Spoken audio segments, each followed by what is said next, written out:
বলতে চাচ্ছিলাম আপনি কোন এলাকার ভোটার? আমার দেশের বাড়ি তো ইয়াতে বরিশালে। কোন জায়গা?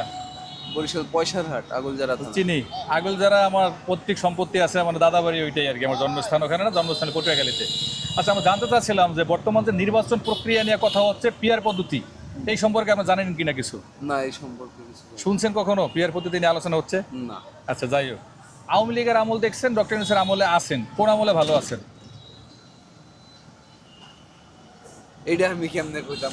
আপনার কাছে ভালো লাগে না? আপনি তো একদম স্বাভাবিক মানুষ, আওয়ামী লীগের আমলটা দেখছেন, আপনি এখন এই আমলে আছেন, কোনো দিক থেকে খারাপ লাগতেছে কিনা, বা ভালো অনুভব করতেছেন কিনা, বা খারাপ অনুভব করতেছেন কিনা? আমি তখনও কাজ করে রাখাচ্ছি, এখন আমি কাজ করে রাখাচ্ছি। মানে আপনি ওইভাবে ডিপলি কখনো ভাবেন নাই, না অনুভবও করেন নাই? না।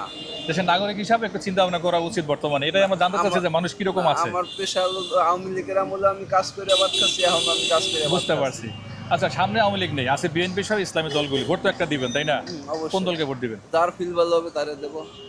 তাহলে আপনি কি দেশ নিয়ে চিন্তাই করেন না যে যার ফিল ভালো হবে তারে দিবে, সে খারাপ মানুষ আমার হইতে পারে? ভোট যাতে পছন্দ যায় আমি সেই মানে চিন্তা চাচ্ছেন ভাবনা যে করে হবে দেব। তারই দিবেন। হ্যাঁ। ধন্যবাদ আপনাকে।